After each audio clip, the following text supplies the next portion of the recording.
Élevé ton nom, Yahweh, élevé ton nom, toi l'éternel, Yahweh, toi qui es caché, toi qui es caché, toi qui as fait le ciel et la terre, toi qui as fait le ciel et la terre, l'univers, toi qui vois les choses dans l'invisible, toi qui vois les choses dans l'invisible, toi qui existe, toi qui existe, toi n'a pas le temps et fait le temps, toi pas le temps et le temps, élevé ton nom, Yahweh, élevé ton nom, Yahweh, toi éternel, je t'ai promis l'éternel, depuis le début de ma création, je ne te laisserai jamais, tu as été avec moi, tu m'as toujours protégé jusqu'au dernier souffle, et je suis encore là, moi, Enoch,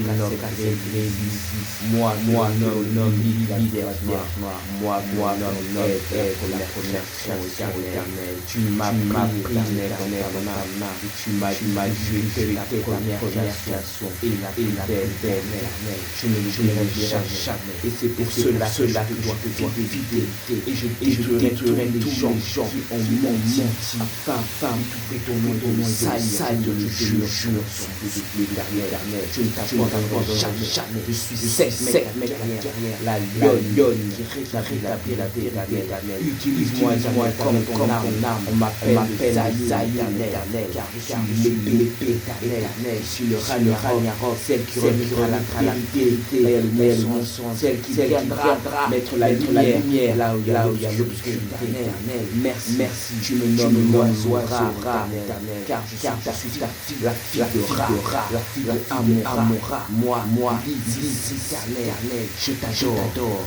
Je t'aime et merci pour tous ces codes cachés que tu me donnes chaque jour. Vous avez volé les écrits, mais maintenant observez la vérité là.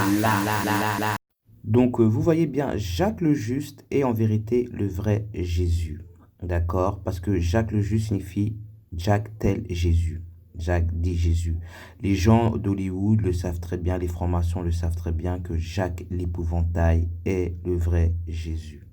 D'accord? Le Messie. Ce n'est pas votre Jésus sur la croix. Jacques signifie le cas, corps, JC, Jésus-Christ. Jacques signifie le corps de Jésus-Christ. C'est bien pour ça qu'ils ont mis le code sur le bois et sur la paille. D'accord? Parce que la paille, c'est faible. C'est vraiment... ça prend le feu vite. Donc, ils savaient très bien ce qu'ils faisaient en usurpant l'identité de Jack. Voilà, l'épouvantail en anglais, strawman, littéralement homme de paille, est un sophisme qui consiste à présenter la position de son adversaire de façon volontairement erronée. Créer un argument épouvantail consiste à formuler un argument facilement réfutable puis l'attribuer à son opposant. Donc les opposants, ce sont les Romains qui ont créé cet égrégore que vous nommez Jésus le Nazaréen. Le jeu SS, on va dire. Bon, selon Luther, une épître de paille. Luther qualifie l'épître de Jacques d'épître de paille pour signifier sa réserve à son égard, stream épistel, car elle lui paraissait refuser la théologie de l'apôtre Paul, le vrai démon, de la justification par la foi. Une épître de paille, car elle n'a pas la manière de l'évangile préface du Nouveau Testament en allemand.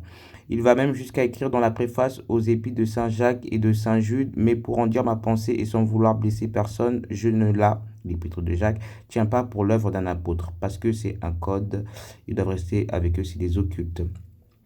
À quoi sert-il, mes frères, que quelqu'un dise « j'ai la foi » s'il n'a pas les œuvres? La foi peut-elle le sauver? Vous voyez que l'homme est justifié par les œuvres et non par la foi seulement. Comme le corps sans l'âme est mort, de même la foi sans les œuvres est-elle morte? Semble s'opposer à la doctrine du salut par la foi sans les œuvres de la loi exposée par Paul. Parce que Paul, c'est un démon total. L'Éternel ne fait rien en vain. La loi, c'est la loi. Romains 10,4. Car la fin de la loi, c'est le Christ pour la justification à tout croyant, de tout croyant. Galates 2, verset 16. Sachant que l'homme n'est pas justifié par la pratique de la loi, mais seulement par la foi en Jésus-Christ, nous avons cru nous aussi au Christ Jésus, afin d'obtenir la justification par la foi au Christ et non par la pratique de la loi, puisque par la pratique de la loi, personne ne sera justifié. Mais sachant que le Christ est censé être la parole, donc la parole c'est la loi de l'Éternel, donc pourquoi arrêter la loi? Bref, parce qu'il faut savoir que vous avez votre libre arbitre, d'accord? Le péché ne s'en va pas, il est là, c'est à vous de le contourner, mais le péché est toujours là, c'est la polarité entre le bien et le mal. Donc à partir du moment que vous savez distinguer le bien et le mal, vous faites partie des saints, d'accord? Donc il faut arrêter d'accuser le péché, c'est vous-même qui aimez le péché. C'est une ironie de l'histoire que son nom n'apparaisse pas dans le calendrier des saints de l'Église d'Occident du fait de son éducation erronée par Jacques le Mineur.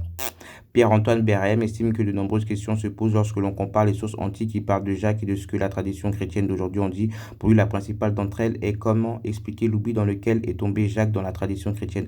C'est fait exprès justement. La vérité est cachée. Les mauvais grains ont grandi avec. Le mauvais grain est Jésus de la croix. Le Nazaréen, il est rien du tout. D'accord.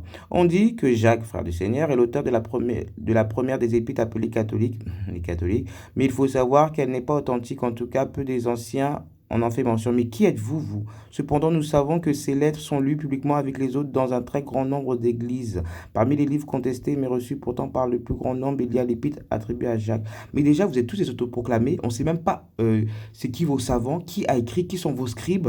D'accord? Vous êtes tous des voleurs d'histoire. L'Éternel ne vous connaît pas. Vous allez payer. Donc la dernière rencontre de Jacques le Juste et de Paul à Jérusalem. Dans les Actes des Apôtres, il est rapporté que lors de son dernier séjour à Jérusalem, Paul a été accueilli très froidement par Jacques le Juste, le chef de la communauté et les anciens. Ceux-ci lui font savoir que selon les rumeurs, il enseigne aux Juifs de la diaspora l'apostasie vis-à-vis de Moïse, c'est-à-dire que l'abandon des coutumes ancestrales et notamment de la circoncision de leur enfant, une rumeur. Confirmée par le contenu de ces épîtres telles qu'elles figurent dans le Nouveau Testament, Jacques et les anciens suggèrent à Paul un expédient qui doit montrer aux fidèles son attachement à la loi, puis lui cite les clauses d'écrit apostoliques, moi je n'ai pas mes nettes, et puis pour les chrétiens d'origine païenne que Paul n'a pas rempli.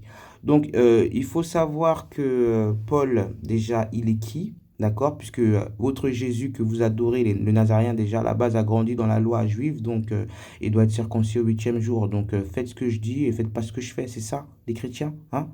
Juste accolé à son nom, faisant référence à sa stricte observance de la loi juive, Jacques le Juste a sans doute joué un rôle de direction important, rendant des arbitrages comme lors du concile de Jérusalem et porte-plume. Attention, porte-plume. Hein.